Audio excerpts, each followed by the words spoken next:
నమస్తే welcome to four sides TV.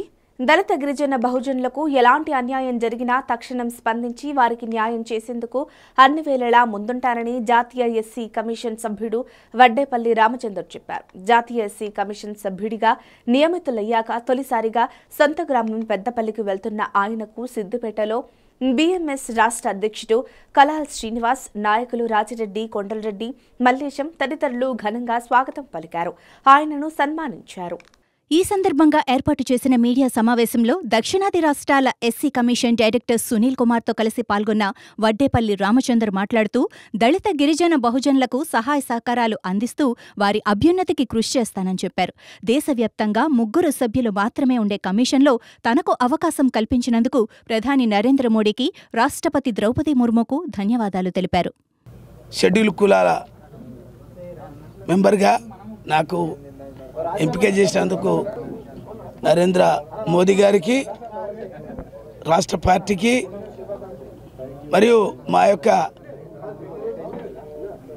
పోస్టును Draupadi Murmu గారు ఇచ్చినందుకు వారికి ప్రత్యేకంగా ధన్యవాదాలు తెలుస్తూ, national SC commission Lok Nayak భవన్లో ఉంటుంది. ఈ యొక్క కమిషన్కు పూర్తి విశేష అధికారాలు ఉన్నాయి.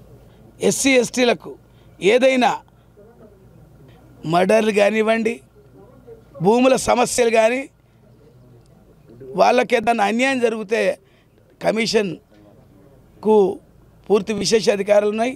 విశేష అధికారాలు అంటే ఒక కోర్టులో ఒక జడ్జి ఎంతైతే ఆర్డర్ చేస్తాడో ఆర్డర్ చేసేంత పవరు బాబాసాహెబ్ అంబేద్కర్ 338 ఆర్టికల్ క్రింద ఆయన రాజ్యాంగంలో పొందుపరిచినటువంటి ఇది ఒక హక్కు, ఈ యొక్క నేషనల్ కమిషన్.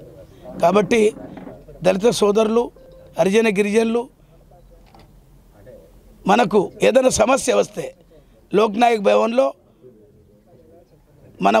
మన యొక్క కమిషన్ ఉంటుంది. కాబట్టి వాళ్ళు వచ్చినా ఇక్కడ ఈ నుంచి ఉత్తరం పంపినా కూడా నేషనల్ ఎస్సీ కమిషన్ మెంబర్ ఇట్లా లోక్ నాయక్ భవన్ అని అంటే మేము అక్కడ వాళ్ళ యొక్క సుమోటోగా మేము కేసును స్వీకరించి వాళ్ళకు జరిగే న్యాయం వెంటనే చేస్తామని నేను కమిషన్ సభ్యునిగా ఈ యొక్క నాకు ఇచ్చినందుకు ఈ దక్షిణాది ప్రాంతం నుంచి నన్ను ఎంపిక చేశారు.